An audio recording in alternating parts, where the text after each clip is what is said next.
Hi and welcome to the Rocket Scientist that review old LEGO classic space sets from the time period 1978 to 1987.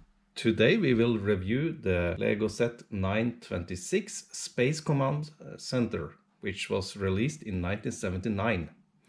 This is the European version. 1 year earlier in United States, LEGO released the 494 set with a flat plate version. The set includes 173 bricks and it came with 4 minifigures, 2 white and 2 red classic minifigures. As mentioned, the command center came with a crater plate included.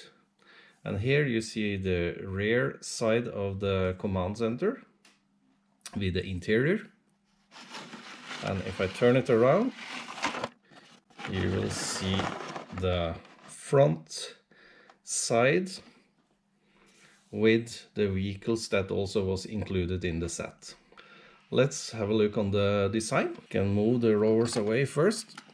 Here you see the front side of the base and with a crater plate. And a cool thing is that the house is kind of lifted off from the surface on these supports, and that you have a carport or extension going past the crater riff here, which I think is really cool. And of course, to top everything off, you have these television types of antennas, 2 of them.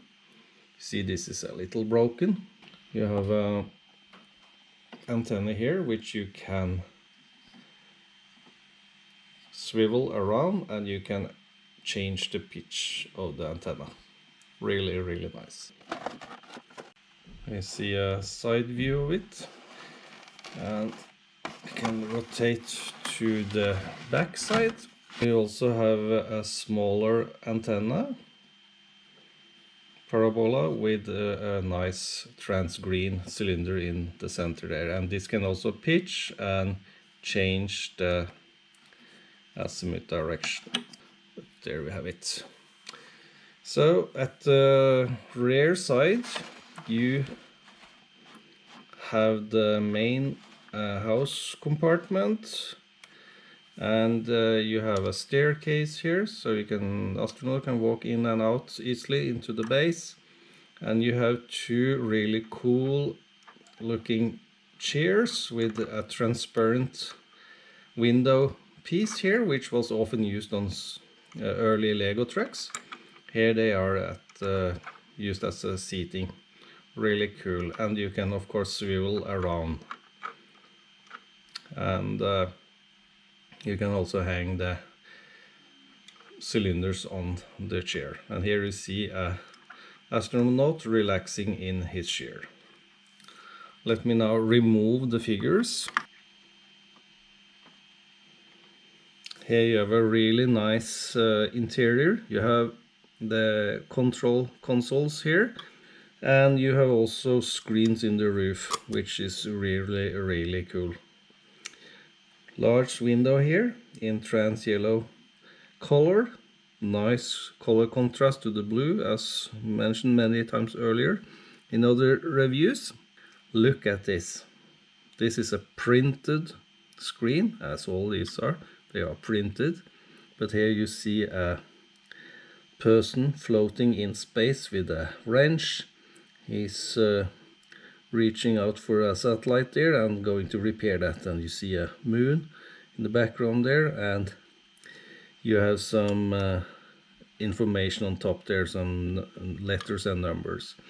But think about this. This set is over 40 years old, and it was not common to have big screens like this back in that period. The televisions were small, but here you have a big flat screen, which are common nowadays. So I think this is just fantastic. And you have trans yellow color in the roof, which adds a nice color atmosphere inside the compartment here. And to top everything off, you have also the LEGO space logos with the planets in gold here, and you also have an arrow on the side there, and you have the same logo on the antenna mast there. You also have some nice detailing with the antenna as mentioned, but you also have these red transcolored cylinders as blinking lamps there. And you have this Technics brick, which is also a little simple but effective design feature in my opinion. So really beautiful base. Yeah, the space buggy I will not talk anything more about, because I have reviewed that in a separate video, so you can check that out if you like. Let's have a look on this one. I always liked this as long as I can remember, when I first saw this as a child. It's first of all, when I look at it, it reminds me of a television camera.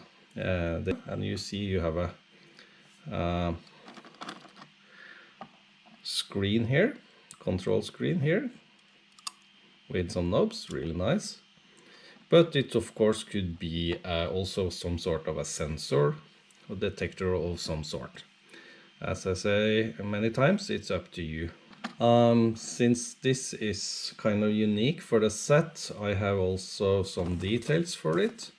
The weight of the rover without minifigure on board is 22 grams or 0.8 ounces.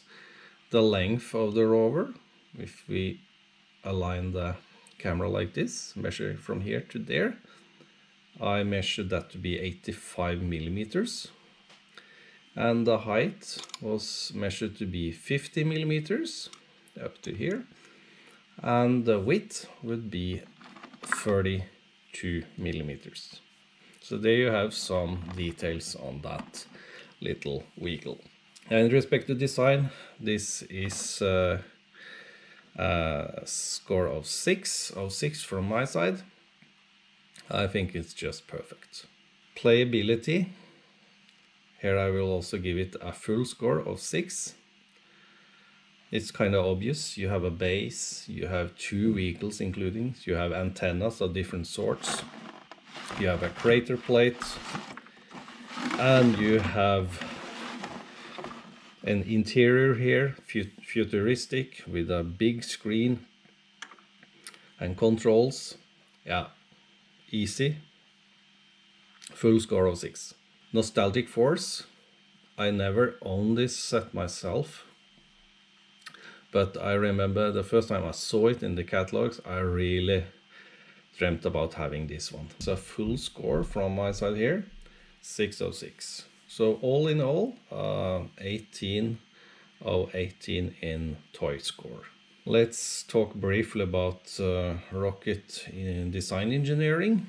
Is this something that we could see being built and used on, for example, the moon? Well, not to the full extent. First of all, you would need an airlock system here in order to access this, and this could be done in 2 ways. It could be done like in the lunar lander. You have to depressurize the volume here, and then you have to open the door and get in or out. So the challenge with that over time, having just one door and doing that, is that you have to use a lot of gas in order to vent and fill up the volume. And of course you also will have the risk of dust contaminants coming on the sealant at the door. So you would really need to make sure that the seals are really clean, otherwise you will have a leakage problem for sure with time. So I think this compartment would have needed to be bigger. You would need an airlock with most likely a double door system, and with some cleaning area where you could decontaminate yourself from dust. Because dust, as I have mentioned also in previous video, is a big issue, especially on the moon where you have no natural abrasion on the sand particles. You will have very sharp-edged sand, and that will stick also due to static electricity, and it will just stick to everything, and it will abrade soft clothes or anything in general. So it's a real challenge.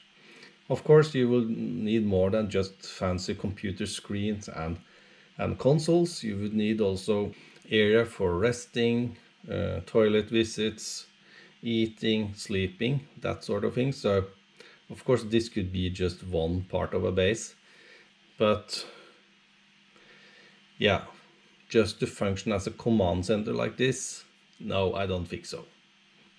And of course then you have the things like radiation. If you are on the moon, you have no atmosphere, you have no magnetic field to protect you from cosmic rays coming in from the sun and space in general. So you would need to have some protection here, layer protection. There are different means to do that, to protect astronauts so they could stay there for prolonged periods. So yeah, I don't think I will say so much more than that, but it's not entirely realistic, this type of design for real use, but let's leave it with that. I think it's a wonderful toy, fantastic design. I think it's still a fantastic design, which makes my heart really warm, and I'm so happy to own this set. I don't have the original instructions, so I have a printout version here. So it starts with assembling the astronauts and the moon buggy rover. The second thing you have to do is then to assemble the rover with the camera or detector. So it's 8 steps, fairly easy build, straightforward, but fun. When that is done, you are ready to start working on the base, and they have highlighted with white where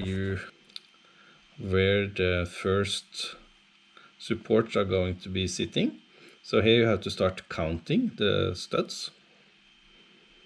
That can be tricky for small children building this, even for adults, but for sure with a little trial and error you will make it.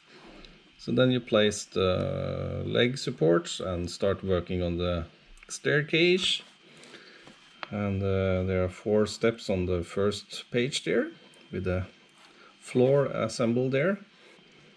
And yeah, you continue with the walls, and on step 6 it's starting to be more exciting. You have the computer screens and you have the swivel chairs here, and you start building also the windows and more of the walls.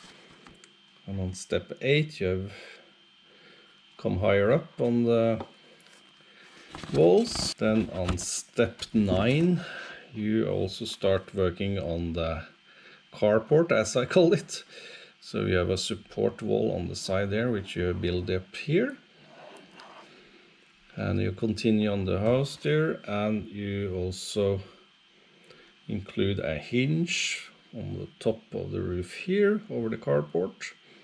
And you also includes this inverted slope pieces with the computer screens there, and this big screen brick, which is special for this set only, is installed. And you also install the transparent windscreens on the chairs there. And then you lay the roof, the trans yellow roof plates, there are 2 of them, and stick up a television antenna there, which I call it, or Yagi antenna I think it's called in engineering terms.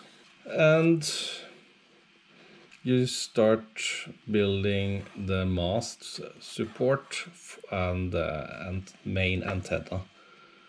7 steps, and then you install that on the building, and then on step 13 you have completed the base.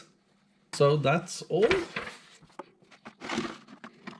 So in respect to rocket design engineering, I have decided to give this a score of 4 since I like it so much, even though it's not that realistic. And that's all for now. Thank you for watching.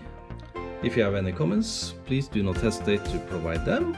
And if you like my reviews, please then consider subscribing to my channel.